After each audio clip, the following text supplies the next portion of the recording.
Reading 52 from the Psychological Commentaries on the Teaching of Gurdjieff and Ouspensky by Dr. Maurice Nicoll, Volume 3.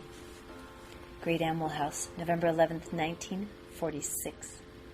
Inner Contradictions. It is said in the work that if a man or a woman, throughout the whole of their lives, were to feel all the contradictions that are within them, they could not live and act as calmly as they live and act now. They would have continued friction and unrest. One of the problems of mankind in general, and perhaps particularly of modern mankind, is that contradictions are not realized.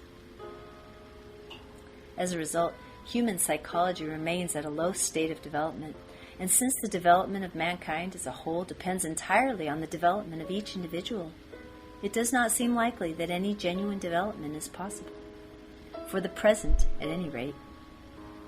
For that reason, we cannot expect any world settlement. The level of being, the work teaches, attracts the life. That is, you attract your problems and typical situations. Because of your level of being, and if you seek to change things, you must begin by working upon and changing your own being. That is, the kind of person you are. Then your outer problems and typical situations will change.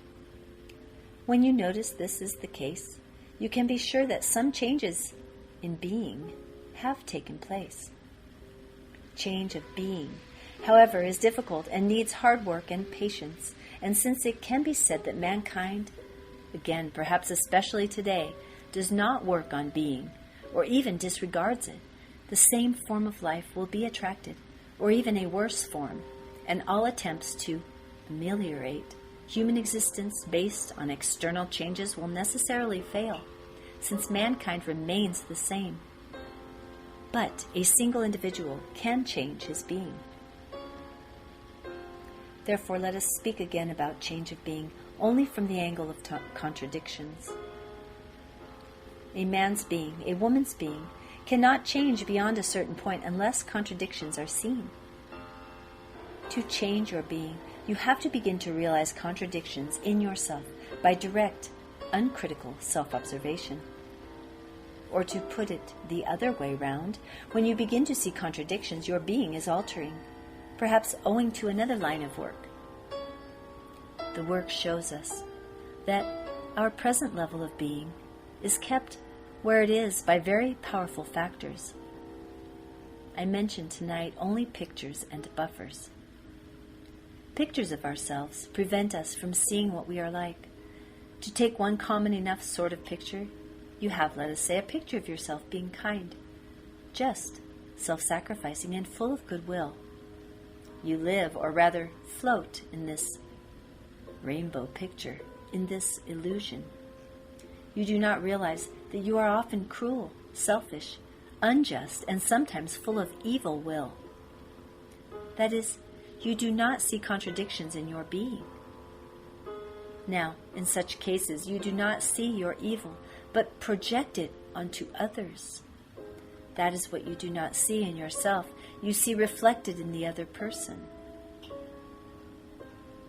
Until you accept your evil, you will remain floating in this absurd and romantic illusion, in this picture of yourself which has nothing to do with truth and is, in short, composed of imagination and lies.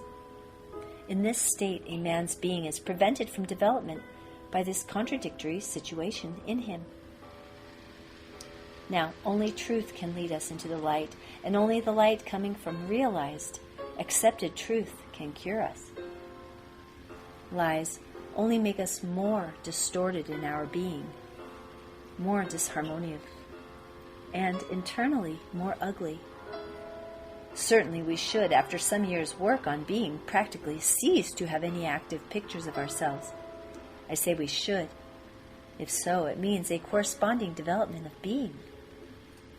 But when we come to buffers, the matter is more difficult. A buffer is a silent thing, comparable to a little wall intervening between two contradictory things, both of which we can be conscious of, but only one at a time, not simultaneously. By the action of a buffer, a person is now conscious in what lies on one side of the buffer, and then very swiftly and smoothly is conveyed to the other side of the buffer without any shock. That is, without any sense of contradiction. Yet, these two sides, if brought together suddenly, would appear so wholly contradictory that a violent shock would result. So the work says that if a man or woman were continually to feel all the contradictions that are within them, they could not act or live as calmly as they do. Actually, the sudden removal of all buffers, if it were possible, would drive a person mad. He would lose all idea of himself. Now I advise you not to waste too much time on discussing exactly what a buffer is. It is too easy to get so identified with the word that one cannot look beyond it to where it is pointing. Words, work words, are signposts. The work term buffer points to the whole question of contradictions in us, that is, to what is in consciousness at a given moment and what is in the dark, and opposite in sense and meaning to what is in consciousness. Now, an increase and enlargement of consciousness, which is the aim of the work, would result evidently from bringing the dark into the light. At the same time, this would be necessarily accompanied by an alteration in our feeling of I. What we call I, our idea of I, would change. If you reflect for a moment, you will see the reason why this would inevitably follow. Contradictions keep our being where it is. Realizing contradictions through inner work changes being. If being changes, the feeling of I, of what I am, the idea of myself, changes. Therefore, I become another person and begin no longer to recognize myself as I was. Some people take this negatively, but they are quite wrong. How can you become another person if you still persist in being the same person?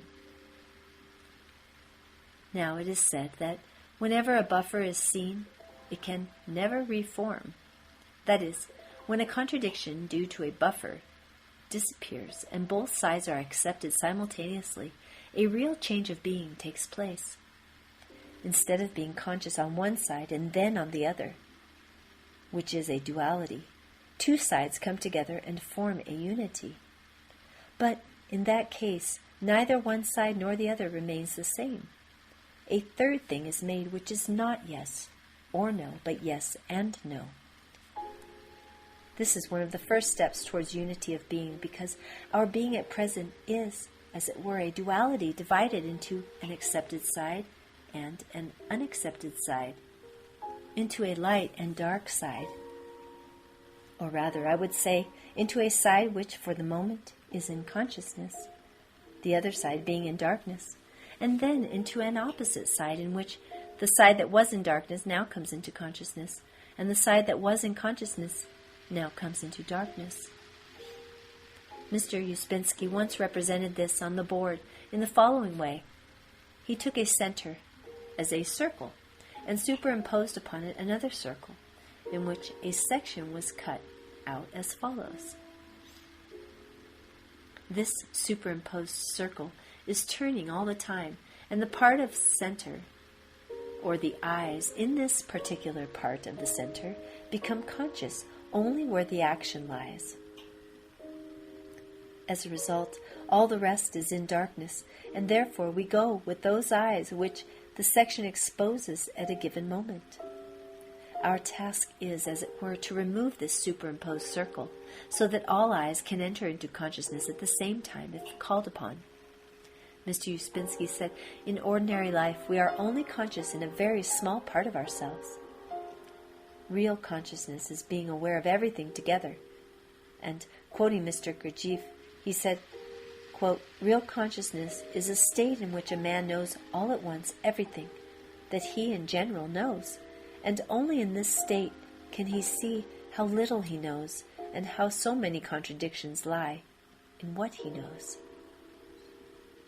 End quote. Now, conscience, real conscience, which at present is buried in us, is to feel everything together, and this conscience is very necessary in making relationships with people in the work. To make relationships in the work means to be able to feel everything together, both the bad sides and the good sides of a person.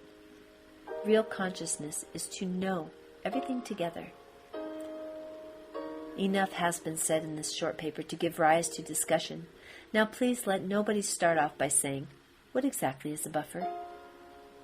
A buffer is what prevents contradictions from being seen and merely points the way to this great branch of personal work, that is, work on oneself in order to change oneself by realizing contradictions in being.